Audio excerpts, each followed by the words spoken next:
আমার কথা শেষ করছি। আসসালামু আলাইকুম ওয়া রাহমাতুল্লাহ।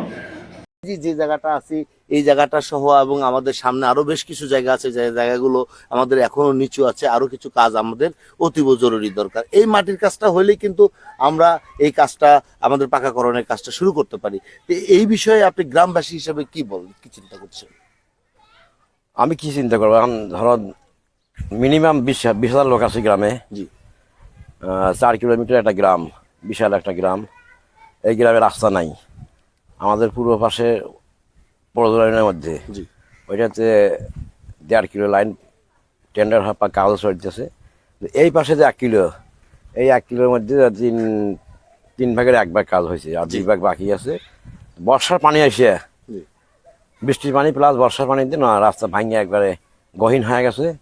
আর লোকজনের যাতায়াতই সমস্যা। জি কি নাম আপনার? আমার নাম মোহাম্মদ মোবারক হোসেন। এই গ্রামের নাম কি? এই গ্রামের নাম চরকাদাই।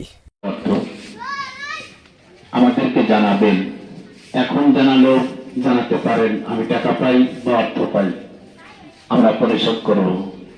আর যদি না বলেন তাহলে আল্লাহ রাস্তা মাফ করে দেবে। আর আমার ভাই, আমার বাবা চরকাদে কেন্দ্র জামে মসজিদের সেক্রেটারি ছিলেন, আপনাদের সাথে থেকে বিল্ডিং স্থাপন করেন। বড় ভাই আব্বা মৃত্যুর পর সেক্রেটারি ছিলেন, সে বিদায় নিয়ে গেছে। মেজ ভাই মসজিদের সেক্রেটারি, সেও আপনাদের কাছ থেকে বিদায় নিয়ে চলে গেল। আমি আমার বাবার পক্ষ থেকে